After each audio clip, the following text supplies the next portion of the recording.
আসসালামু আলাইকুম প্রিয় দর্শক বন্ধুরা, বিএনপির মহাসচিব মির্জা ফখরুল ইসলাম আলমগীর সে একটি প্রশ্ন ছুড়ে দিয়েছেন যে এত আলেম মসজিদ মাদ্রাসা থাকতে বাংলাদেশে কেন এত অন্যায় এবং দুর্নীতি হয়।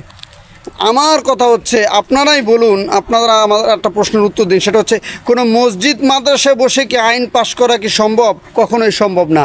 আইন পাশ করতে হলে অবশ্যই সেটি পার্লামেন্ট পর্যন্ত যেতে হবে। তাহলে এই আলেম মাদ্রাসা মসজিদের যে আলেম যারা রয়েছে তাদেরকে আপনারা পার্লামেন্টে যাওয়ার একটা সুযোগ দিয়ে দেখুন বাংলাদেশের দুর্নীতি থাকে নাকি থাকে না। কিন্তু ব্যাপার হচ্ছে, আপনারাই যদি ক্ষমতার জন্য মরিয়া হয়ে ওঠেন তাহলে এই লোকগুলো কিভাবে অন্যায় এবং অবিচারগুলোকে শেষ করে দিতে পারবে? এটা তো সম্ভব না। করোনার আইনের মাধ্যমে পৃথিবীর সমস্ত অন্যায়কে, সমস্ত জুলুমকে সরিয়ে দিয়ে আলোর পথ দেখানো সম্ভব। যদি একমত হয়ে থাকেন ভিডিওটি শেয়ার করে দেবেন। ধন্যবাদ, ভালো থাকবেন।